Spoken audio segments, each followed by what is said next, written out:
Hello and welcome to the first episode of the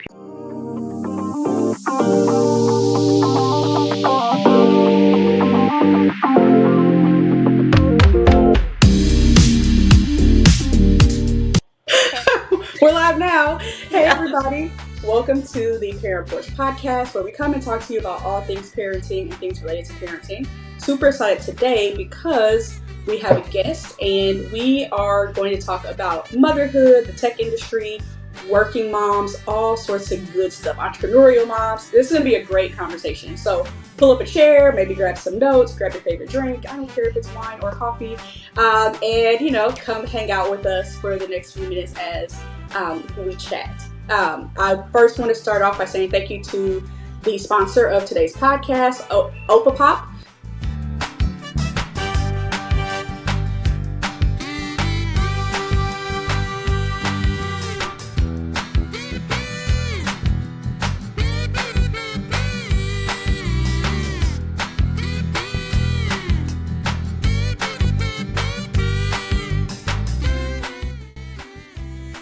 We are loving this popcorn. My kids are obsessed with seeing it pop and it coming out in a yellow bucket. You'll see a little bit of fun that we have had with this popcorn. If you want to bring popcorn into your home with your kids in a safer way, saves you a lot of money, and it makes for a really fun snack time or a movie night, definitely check out the link in our bio. And once again, thank you to Ep7 for the opportunity and for sponsoring this podcast episode. All right, so today I am chatting with Marie. Marie, I'm going to let you introduce yourself in just a second, but we actually connected over LinkedIn, I believe. We've had a couple of conversations, and I was like, I have to have you on the ParentPorch podcast to chat with our community because we talked about so many amazing things.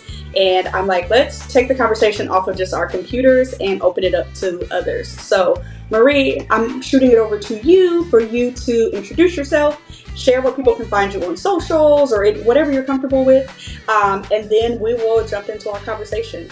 Okay, great. Thanks so much, Dom. And I love the power of social media in these instances when you're just able to connect with people you normally would have never met. So I'm just so grateful to have met you and to be on this podcast today. My name's Marie Dose. I'm a fractional head of product for Hyperfocus AI. It's a company that I started with my husband, who has an engineering background. Together, we work with startups to deliver product and engineering work. And we take the load off of, overwhelmed founders that need product assistance on my end. So product road mapping, strategy. I want to, through my work, use the 15 years of experience I have to really bring up other female founders in this space. So excited to chat more about that and chat about motherhood and all things tech today. Yeah. Where can they find your organization if they're just curious to learn more? You have a website, or should we connect on LinkedIn? Yeah. You can connect with me on LinkedIn. Just search Marie Dose, DOCE, and our website is hyperfocusai.dev, so .dev. Perfect. Okay, so make sure you check those out. We will mention them again towards the end of the podcast, just to make sure you don't forget. And if you've already forgotten, just check the description. I promise you it's there.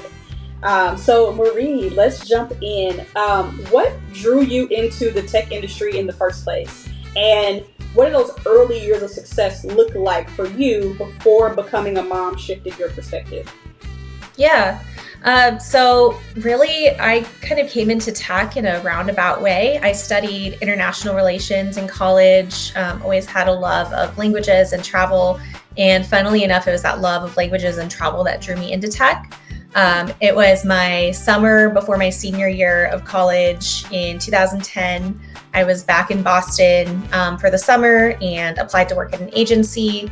The next day, the agency called me back and they said, hey, we see you speak fluent German. I'd studied abroad there for a year back in high school, so I still was pretty good at it. And they said, we need someone to moderate German language reviews for us and accept or reject reviews that don't meet our guidelines. I'd heard of TripAdvisor. I wasn't a big avid user of it at that point yet. But I talked to a lot of family members who had used it a lot for traveling, trip planning.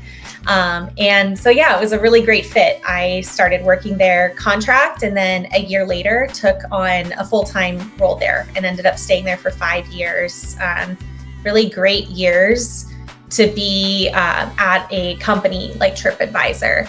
It was 2010 to 2015. So a lot of big things were happening in tech at that point, like the advent of mobile apps, a bunch of big up and coming companies like Uber and Airbnb were just launching at that time. So I remember internal conversations and all hands with executives where they talked about Airbnb and what do we think about this new idea of renting out houses, and it was so foreign at the time, and now it's just something that's just synonymous with our industry and just normal. But I think it was just having that front seat to so many big changes and to be instrumental in helping make these tools better that people were using. It was inspiring, and so I think that's what caused me to want to stay in tech, was being at a company like that and seeing the changes that were possible, how you could really make people's lives better through technology, with things like that. And I started taking software engineering courses at that time, programming. So I did that for 2 years, thought I wanted to go into software engineering at first, and then learned about product management, which was pretty new at the time, and now it's a really popular field. But this idea of taking in customer feedback, looking at analytics, figuring out how do I make changes in the software actually happen? How do I work with technical teams and engineering teams to make those changes actually live for users? And then how do I measure that success? Was something that I just really, as someone who has a really strong attention to detail, just really loved off the bat, and working with other people and working across teams. So it was just a really good fit for me. And so since 2015, I've been in product management roles. I love that. As a project manager who recently got a project management certification, product management sounds like so connected, like it's very similar, except obviously like the tech expertise. So I'm like, ooh, like wheels are spinning. Like, do I want to do that? I don't know. I think I'm really good at this, so I'll just keep doing this. There's like aspects to all of that, right? But I love that you found your way. I heard TripAdvisor, and I'm like, oh yes, I still actually like really trust reviews from TripAdvisor because I know how long it's been around. And also it's so funny because when you say 2010 to 2015, when you like stumbled your way in there was so much that was not normal then that we just talk about. Like, I mean, you did not have smartphones with apps. Like, everyone did not have that. I was still on Android at that point, so I had like an LG phone, and I remember the first smartphone with apps was just me like bookmarking websites at that point, but they showed up on a little screen, right? And then I got the I think it was the LG Evo or something like that, was like huge within that time period, like 2011 I think it was, or 2012, and that was my first smartphone, which is wild because I've had several since then, finally on iPhone, and I remember hearing about Uber and Lyft and being like, I am never doing that. I'm not getting in a and now it's like, Uber, Lyft, Airbnb, like no Airbnb. I mean, there's so many different things that are out there now that happened, y'all, literally in the last like 13 years, which is not a whole lot of time. Like, they're like verbs now. It's like, I'm gonna Uber over there, I'm going to Airbnb at that place. And before, it's like we didn't even know it, that wasn't even a thing. I remember in college, because I was in college from 2007 to 2011, and there was no Uber. I lived in suburban Boston, so if I wanted to get into downtown, I had to wait for the trains. We had a shuttle on the weekends, but it was only certain times. If you missed the shuttle, you had to wait another hour. And then learning about college students today, and right after that, even just like call an Uber and go downtown. Like, that's amazing. Well, they are the Uber. Like, they are the Uber. That's how they make their extra money. That was I was in college 2003 to 2007, so like literally the 4 years, like, before you got in. I took the train, and if you missed that shuttle, the free shuttle on the weekends take you to the grocery store, and I think it took us to Target and the mall. Like, if you missed it, you were waiting a little bit, because there weren't that many. I was in St. Louis, so I did take the train, and I was fine with it. But I was just talking to my best friend this weekend, like I didn't even have a laptop then. I didn't have a computer at all. And so students look at me now and they're like, how did you get through college without a computer? And I'm like, the computer lab, the library, like the resources were still there. But while I was in college, things were like really making a technological change super fast. Now people are doing, I would have never imagined like an iPad or a tablet, like Kindles were starting to be new then. All you did on a tablet was read your books, like, right? Yeah. So just an exciting time it has been in tech in just a really short period of time. Like, we are not old, okay? We are not old. Thank you. I need to hear that. Yeah, so you got it at like a really cool time and you're still going. Yeah. Can you describe a moment or an experience where the reality of like motherhood and then the culture of tech collided and made you realize like something had to change? Yeah, I love that question. So I was not a mother until I turned about 34. So I have 2 kids. I have a 2-year-old daughter and an 8-month-old son. They're amazing. They're my whole world. And yeah, the timing was really interesting, my journey to motherhood. I was thinking about it the other day and looking at calendars. It's like, wow, my first child was born 7 months after ChatGPT launched to the day. Wow. And so June 30th, 2023, and I joined a generative AI unicorn valued at 1.5 billion the day before ChatGPT launched. So I was still fairly new to my company. I was super nervous about disclosing my maternity leave. I was really fortunate that when I did disclose my first pregnancy in 2023, my boss at the time was, I'm so excited for you. Let me know how I can support you. How are you feeling? So that was amazing. But I was just worried about going on leave for that long and missing so much because the advent of AI, things are moving at breakneck speed. They still are, but it was every week there were new things coming out, new advancements. And I remember writing these newsletters for the internal team every week, like what's new in AI? And there was just too much to include in the newsletter. There's just so many, this product launch, this company announced funding. It was overwhelming. So I thought, how am I going to be on maternity leave for 4 months? And like, I'm going to come back. It's going to be a completely different company. I won't recognize anything. So I was scared for my career, for sure. And I came back from maternity leave. Good news. I jumped right back in, got immediately back to work with my teams. I was also, reading the news while I was on leave. You have downtime to look at your phone and see what's going on as you're like breastfeeding and as you're like, you have some of that. So was really, able to jump right back in. And I remember we had a company offsite a few days after I got back from maternity leave. I thought, oh my gosh, what am I going to do? I need a pump. I need to, I'm going to be away from my daughter for the first time. So there's so many more things you're thinking about once you're a new mom, because you're not just thinking about, okay, yeah, sure, I'll go into the office. It's like, well, I have a place to pump. Will I have a place to store my breast milk? And there was definitely support at that time, and I was lucky to have that, but I also wasn't ready for comments like, how was your vacation? Or just this sense of, you were just gone. So, so much happened while you were gone, not thinking like, well, I was working hard too. I wasn't sleeping during the night. And just, I think I read something in a book last weekend that really resonated with me, where it was just this idea that when men become dads, things that they do as dads are praised, and the same things that mothers do are looked down upon. Like, you're taking time for your kid. You're speaking openly about a hard time you're going through. You're going to be seen as not as ambitious, not as driven. And that was interesting, seeing that shift in perception. I remember being in a meeting and saying something about my daughter's 4-month sleep regression and being met with silence and feeling like, okay, I should not share things about being a mother or about my kids in an open setting. I can share them with, people I trust, one-on-one. But I need to keep that part of my life separate. And I think from that experience, I realized that it shouldn't be this way. Mothers shouldn't go on maternity leave.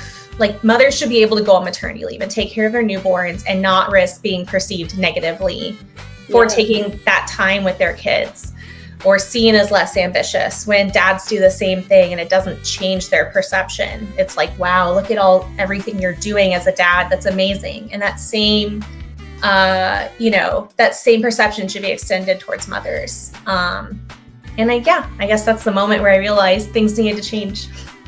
Yeah, I have similar experience.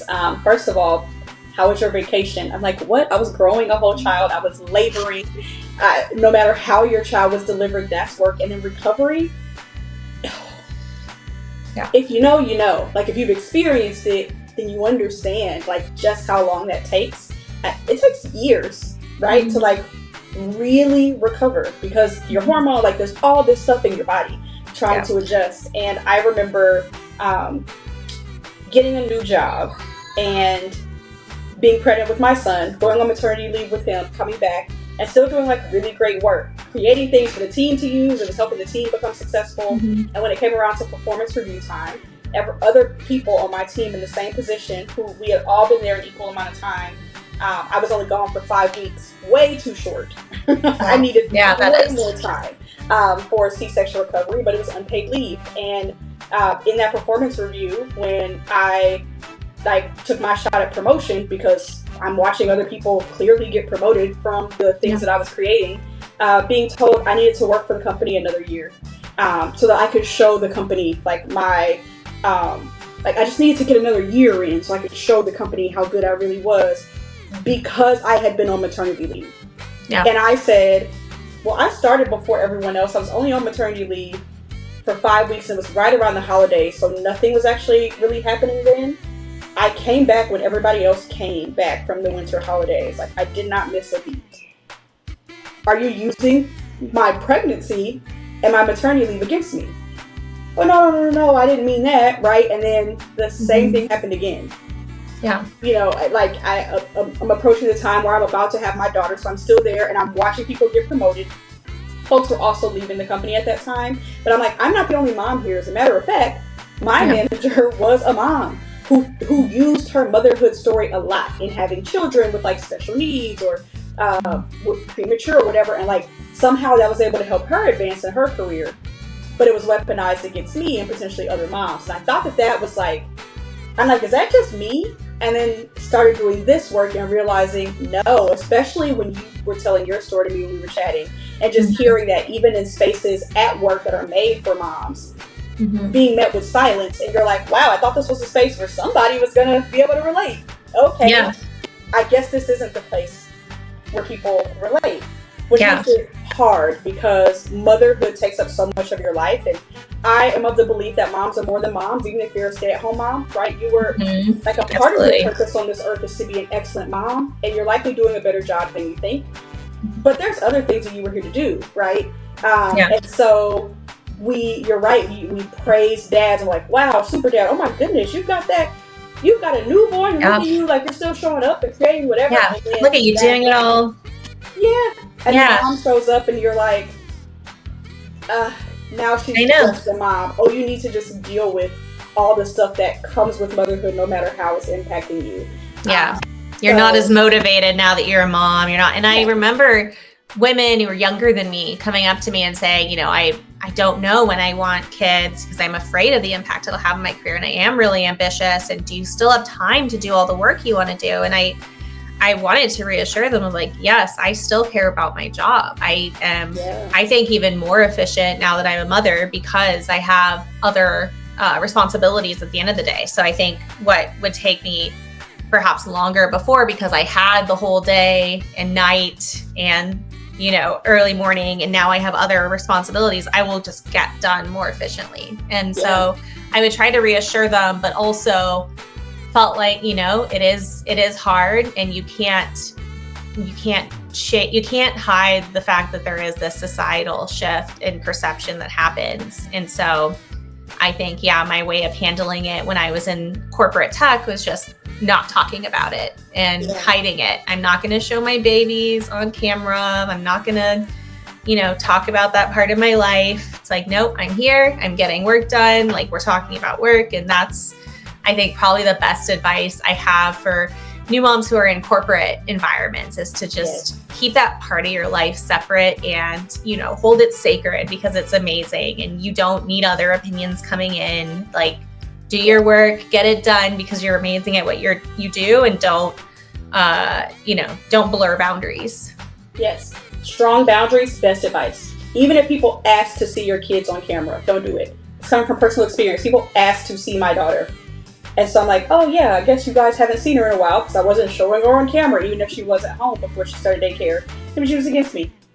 I would say have strong boundaries no matter what you see other moms doing or other dads doing, right? Like, there were people who work at the exact same company. You see the kids running around in the background, they pop on the camera or whatever. I'm one of those people, I don't mind that. I don't use that as a judgment against you, right? Your pets hop on camera, your elderly parents that you're taking care of, they don't understand either, right? Your kid pops on camera. If you're able to hold it together and we can still have a conversation, cool. I would never use that against you. But other people sadly will. And so I think that boundaries advice, huge. And I would say most people who are listening to this are parents. But regardless, like, having really strong boundaries, no matter what anyone else is doing, is going to be key in your career. And that is a good point about it's hierarchy based, obviously. So if you're a C-level executive, if you're a white male CEO and your kid runs in the background, it's like, oh, that's cute. That's so sweet. It's humanizing this person. I connect with him more. So it's not going to be the same for everyone. And that's something to keep in mind as you kind of navigate being a mom in this, in that environment. Yeah, for sure. Let's talk a little bit more about the male-dominated tech space. So from your perspective, how does the male-dominated structure of tech impact the experience of women, especially mothers, in terms of advancement, flexibility, or just being taken seriously? Like, you spoke about this a little bit before, and we're just sort of alluding to it right now. So I'm like, this is perfect to talk about these dynamics. Yeah. I mean, unfortunately it impacts everything because it's our society, it's our culture at large. It's this, this way of perception and these biases, they don't just affect one company in one place. And there are good work environments. I do have to say that. It's not like every work environment is bad. There are good work environments. There are work environments where you can show up and be your whole self. And if you're in one of those environments, then stay, enjoy that, because that's amazing. But I think, as a whole, that kind of male perception impacts everything for new mothers. I do think there's this expectation that you keep things very separate. I read the book Careless People by Sarah Wynne Williams earlier this year. Amazing book. If you haven't read it, it was such a page turner. I read it in a couple days. But it was a Facebook executive. She was there for 8 years, I think. She was the head of global policy and talked about going on maternity leave and coming back and being told, hire a nanny. And this was by a female leader. Like, no, hire a nanny, get a nanny right now. I don't want to hear anything more about what's going on. And so it is like that is entrenched in the entire industry of you're going to get childcare, you're going to keep things separate. If you don't, you're not motivated, and I think too, it is this catch-22 of if you're with your kids, don't think about work. If you're thinking about work when you're with your kids, then you're not a good mom. You're not being present enough for your kids. And if you're at work and you're thinking about your kids, then you're not a good employee because you're thinking about your kids and you should be at work. So it is you should keep things separate is what you're told. And things need to be it's like you're living two different lives, at least as far as how you're perceived. And I think, it is possible to do, but it is also when you're in that environment and you're seeing men do the opposite and have, their kids in the background talking about being a dad or being up late and being praised for that. Wow, you're really showing up as a dad. That's amazing. Look at everything you're doing. Look at everything you're sacrificing to be there for your kids. And then you're treated the complete opposite, it does lead to that, frustration, to put it lightly. So, I think, like I was saying before, I felt like I had to hide that part of my life. And after a while, that split leads to extra mom guilt, extra pressure. And I think that's why I'm really glad at this point. I'm at that point in my life where I can work with other women, other moms, other founders, and just people who are passionate about making changes in this industry. I think, as we've seen in our conversations, you can talk about work and you can talk about being a mom, and they can all live together. I am all of these things, I'm a mother, I'm a dedicated worker, I'm ambitious and career driven, and I also love being with my kids and love just being a mom. And it's like, all of these things can be true. It's not one or the other. And I think I'm just excited that I get to work with other people now who feel the same way. Yeah, I've started sharing on LinkedIn just more about how leaders and leaders of companies and even leaders of teams can start to implement more inclusivity for parents without even parents having to identify themselves as parents. I saw interesting things before I became a mom. So I became a mom at 36, and before that, people would assume because I didn't have kids and I didn't have pets, I should be doing extra work. I should be coming in earlier and staying later. And I'm like, whoa, I have a life. I have other things going on. I have other interests. I have other things I need to do just to keep me as a healthy person.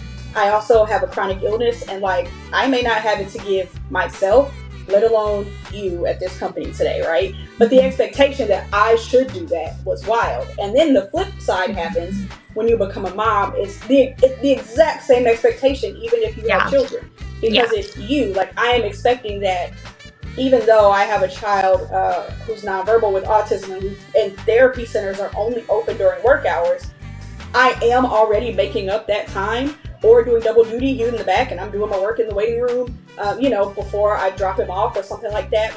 There's this expectation that I should then be working the wee hours of the morning and into the late hours of the night to make up for that 30-minute time block.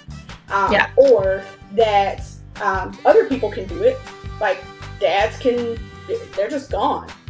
I'm not one of those people who stare at other folks' calendars, but dads can go and do it. Or if you're a leader of a company, you can go and take a lunch break or whatever for whatever you want.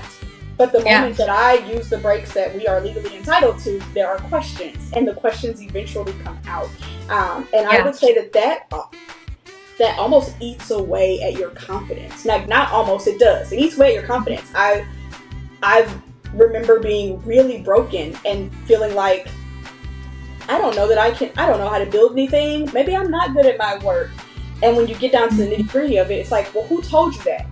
Yeah. And while those weren't told to me directly in words, over and over and over again, the way that you end up being treated shows it. Unless you are a certain person. Like I said, it almost depends on the industry you're in, the job you're working at, and the team you're on. Because you could work at the exact same place as another mom, similar background to you, may have 2 kids, one with autism, all those things could be similar. But that mom, because of her position, because of maybe how she's involved in the company culture, maybe how long she's been there, or the work that she does, fully supported. And so I'm just thinking about how different that probably is, because I haven't worked in tech. And how fast-paced that environment is, and also how male-dominated it is, how tough that can be. Given the very nature of the person or the people who created these systems in the first place, and these structures in the first place, and this industry in the first place to say, because the thing people lean back on is, oh, that's just the nature of this industry. Not realizing that as quick as you can innovate a product, an app, a service, right? You can quickly change the game of what that industry looks like, what the culture of it looks like, and how your people are treated, right? People wanted to work at Google because they're like, well, you can work out there and eat there and look at all the stuff they have, right? Until you find somebody, maybe, and no shade to Google, I didn't work there, but until you end up meeting somebody and they're like, yeah, they had all that stuff because I was there literally all day.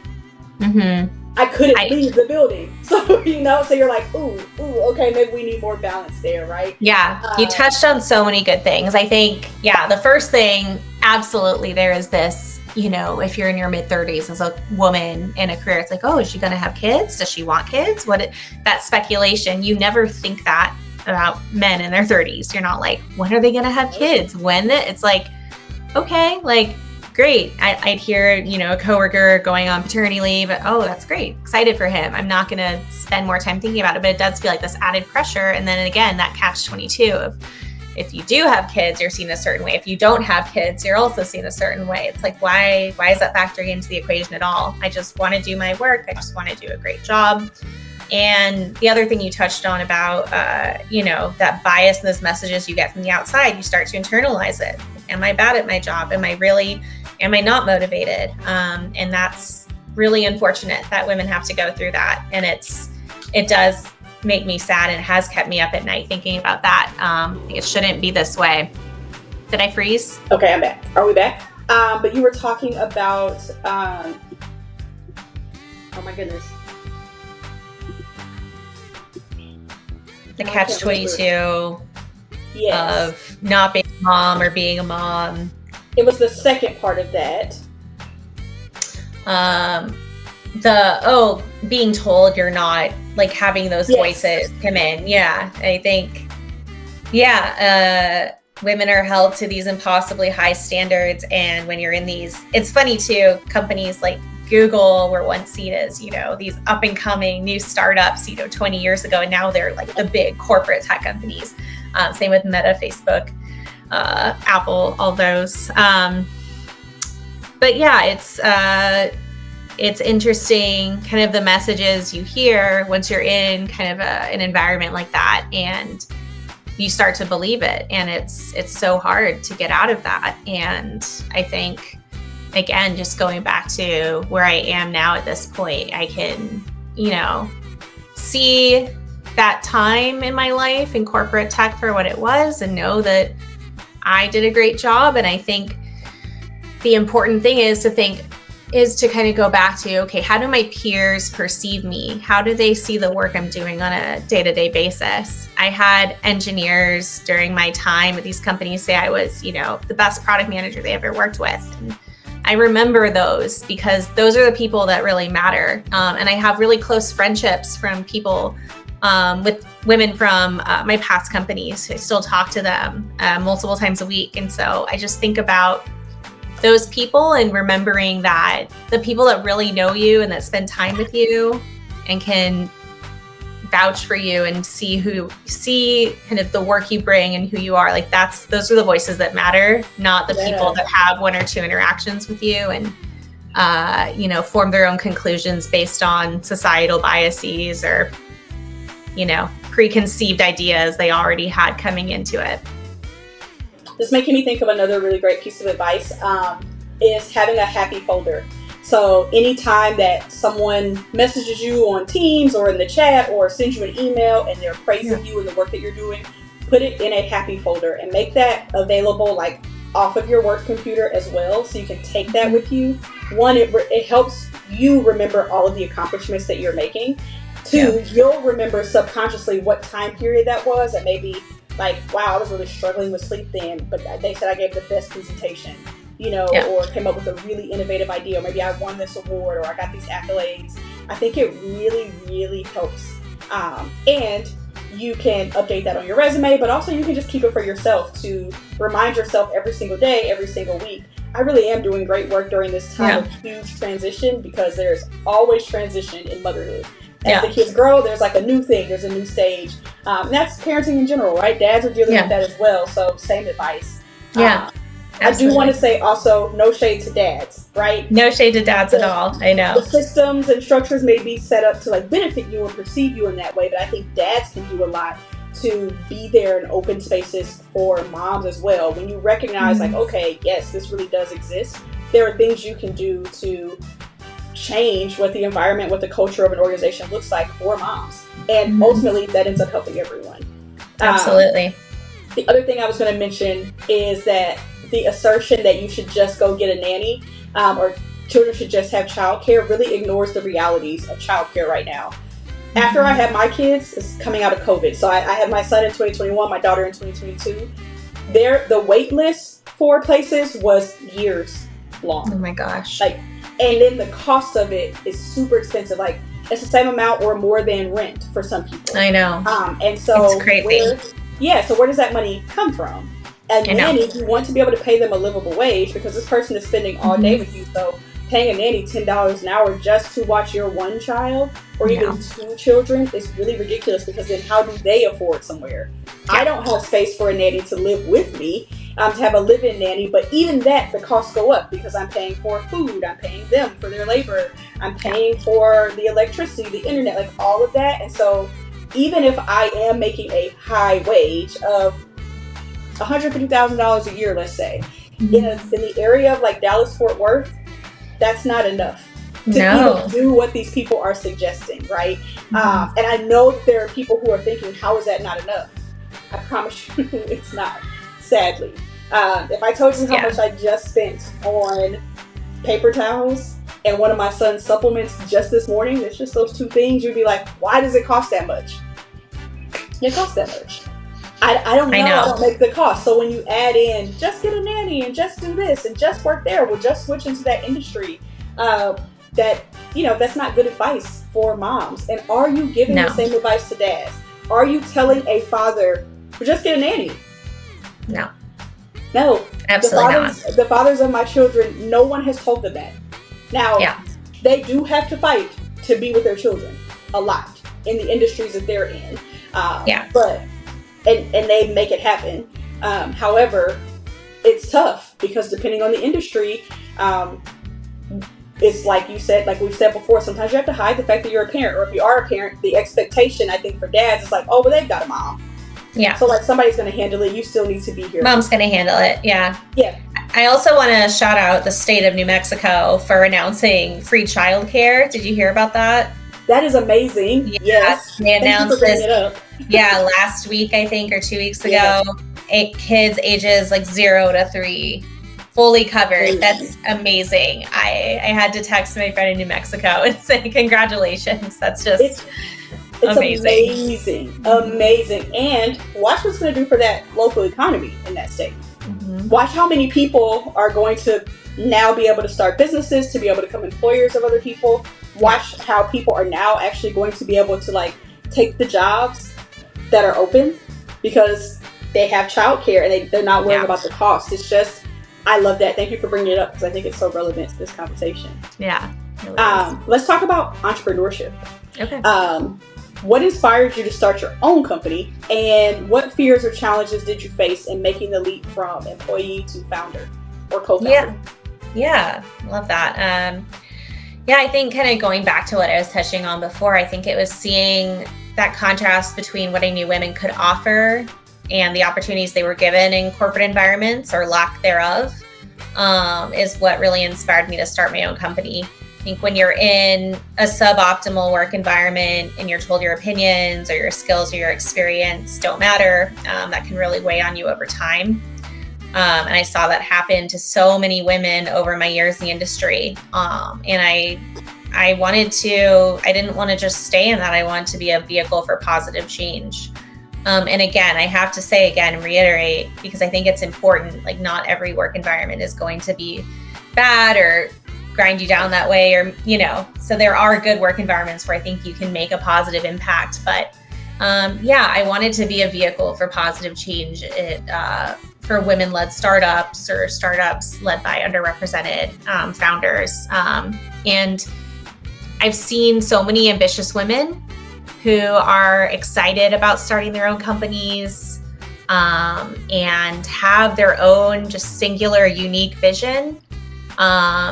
And I really think I have a unique ability to bring that out and to make those ideas really happen. In the age of AI, things are moving so fast. And the companies that have the right resources and support are the ones that will succeed. Historically, women-owned businesses have less support right off the bat. So I just knew that I had a lot to offer, and I wanted to use my experience to help them succeed. On top of that, I was just really tired of seeing products that had predominantly female user bases have decisions made by leadership teams that were predominantly male. I knew something in that structure had to change. So I'm really excited to support founders now who are kind of making a difference. I love that. I love that basically you're like, this allows me to push forward the things that I really believe in. This aligns with my values, and that's why I did it, which is awesome. What advice would you have for moms who are exploring entrepreneurship or consulting or even switching industries?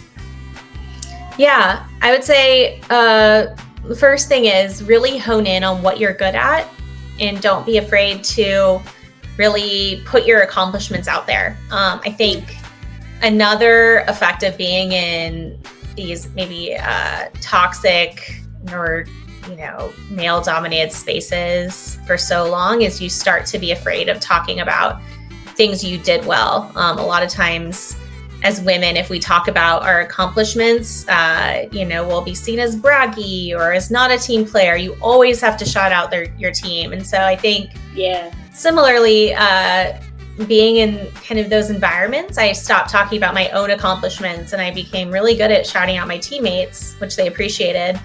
But I ended up losing my own ability to speak up, about myself on behalf of myself. So I really do think more women should be exploring entrepreneurship. And to do that, I think it's really important to hone in on what aspects of your career you're really passionate about, what do you really excel at, and then market that. And for me, it was having that front row seat to so many changes over the course of so many years, building products with teams in a strategic, organized way, my ability to collaborate across teams, to really be detail-oriented and translate customer requirements and user requirements into technical requirements for engineering teams. So, did I cut out again? We're good. Keep going. Okay. It's me. Okay. And so I think, I'm at this point where I'm able to really hone in on what I'm really good at and use my experience to my advantage in that way. And now I'm able to bring that skill set to founders and talk about it in a way that really resonates with them.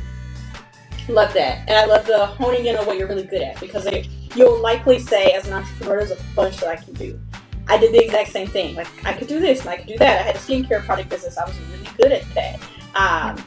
But I'm like, that takes a lot of energy and a lot of time and a lot of cleanliness. And my house is not dirty. But I have toddlers who randomly will get sick, and I refuse to touch products and make products that go on or in your body in an environment with toddler germs. So I'm like, let me close it. Let me close it for now. I also didn't have the capacity to do that while working. But then I was like, well, what else am I good at? I'm really good at using my voice. I'm really good at being an advocate.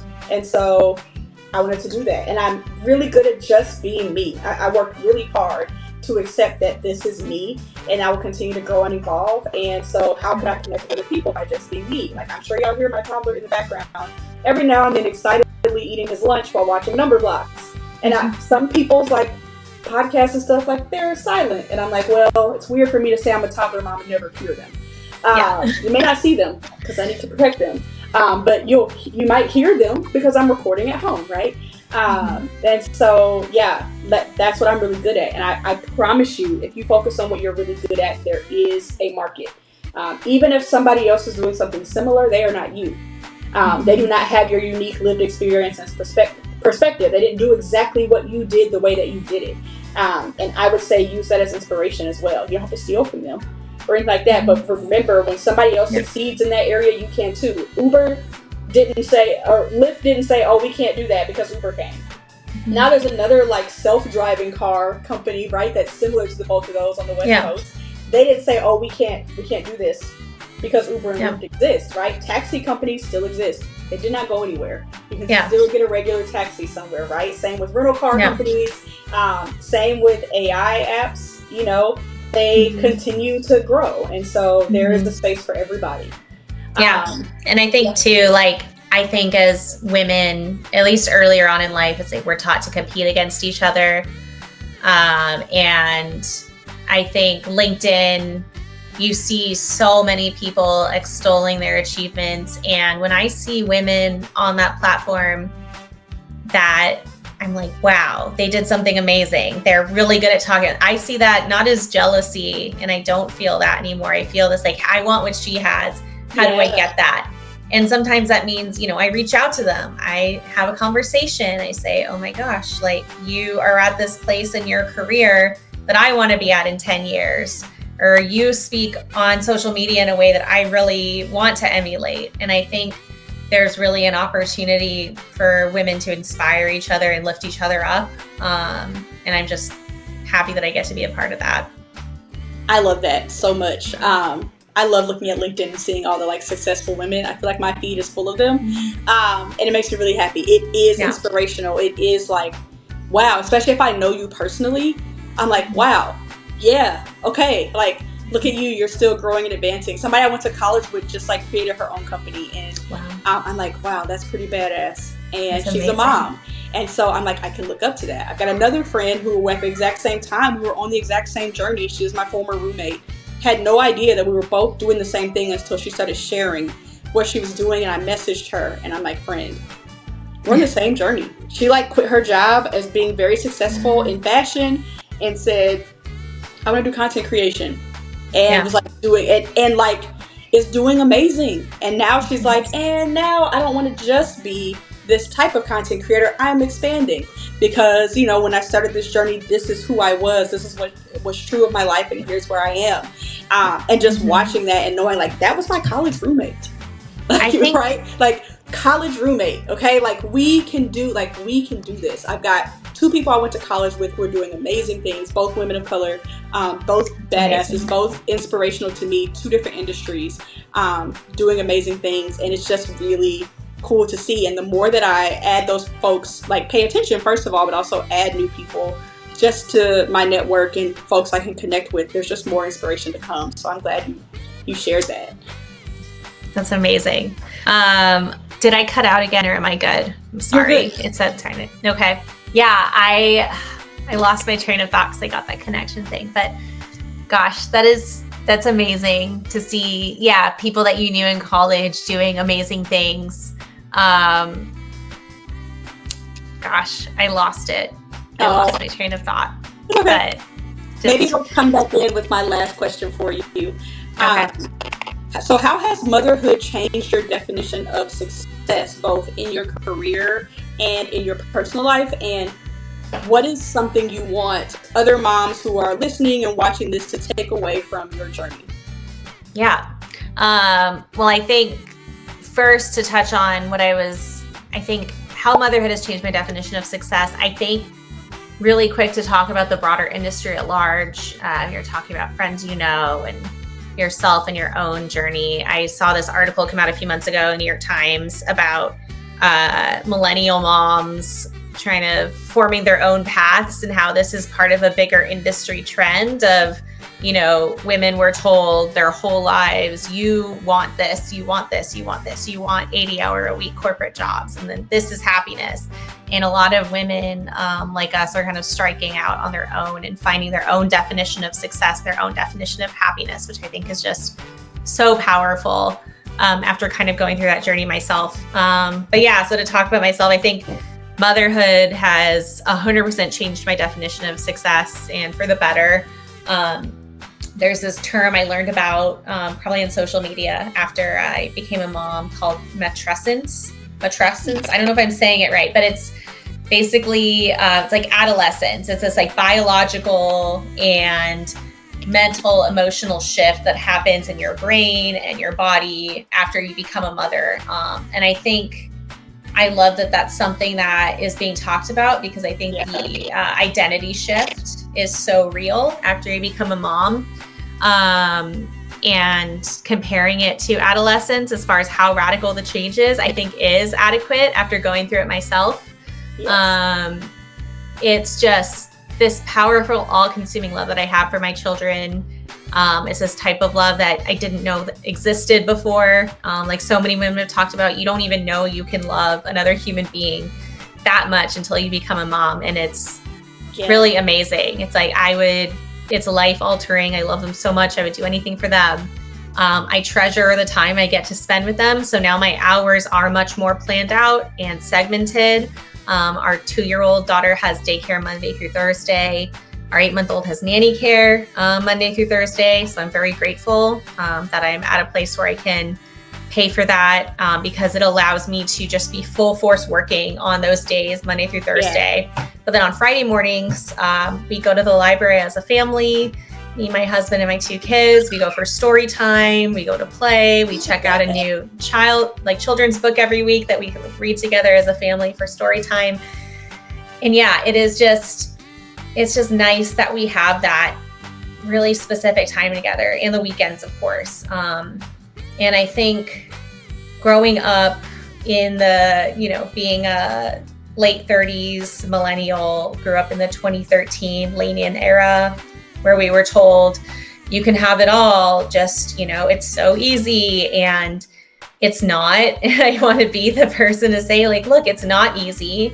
You really have to work to, quote, have it all. And also the thing I'll say is that having it all means something different to everyone. And you need to be the person to define what that looks like. And so what I want other moms to take away from my journey is to not let societal narratives dominate what success looks like for you. Needing this title by this age, needing this amount of money by this age. If that's something you're being told you should want, really try to differentiate. Do I really want this, or is this something that's being, put on me as something that I should want? And I think it is possible to carve out your own path and find your own happiness with your work time, your motherhood time, and figure out what that looks like for you. There's no one size fits all narrative. Like what I have with my Friday schedule and my story time, like that works for me and for my family. That's not a prescription for everyone. And so just really focus on that intentional work time, that intentional family time, and figure out what balance will ultimately make you the happiest and most fulfilled. I love that. The notion of your advice is like, you have to figure out what you want, and then you have to do this thing in a way that works for you and your family.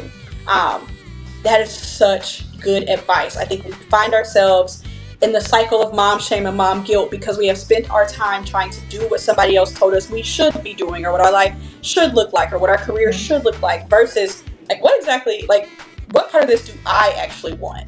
Because it may not even be the job you're working in. It could be something else, right? Or you're watching and you're trying to imitate what you're seeing other moms do, and their life is different. I love what you're doing on Fridays. I don't even know if that's available, okay? Like in my area. So for me to just take that wouldn't make any sense. Also, right now, I don't have either of my kids on Friday. One's in daycare, one's with his dad. And so, again, the Friday thing, it's not going to work, right? However, I love that you're doing that because it works for you and it's like family time, And so think about that, you all, for yourselves. Think about that for your industry and be honest. Like, it's great for a journal prompt or a voice note, just for some time for you to reflect. And then try to implement that. Start working on getting as close to that as possible, even if it means you make shifts in your life that other people won't understand. They're not going to understand because they're not living your life. You are. And I am of the belief that you should be able to enjoy your life no matter the season that you're in, and that you are allowed to make the necessary changes you need for you to be happy, whole, healthy, balanced, and present for yourself first and your family. So I love this. Was a great conversation, Marie. Again, remind us where we can find you online. Yeah, my LinkedIn, Marie Dose. I think it's /M Dose is the full MDOCE. And our website is hyperfocusai.dev. If nothing else, check out hyperfocusai.dev. Really cool stuff happening over there. Marie and I have had a chance to chat about it. Marie, thank you for joining me. This was such a great conversation. So many good nuggets. Thank you for sharing so much of your story and your experience with us. I hope that this helps all working moms, entrepreneur moms, even moms who aren't working, right? Maybe your life looks different. I hope that this just gives you some perspective about what may be going on with some other moms. And that perspective, we believe at ParentPorch, is what changes things. So this dialogue, this perspective, this storytelling helps us to better connect with those around us and understand what parenting looks like for others. So thank you so much for this conversation today. Thank you. Make sure you all like, subscribe, and share this episode. Make sure you're following us on all social platforms, including Pinterest. It is at ParentPorch. And also, again, thank you to our sponsors of this, Apple Pop.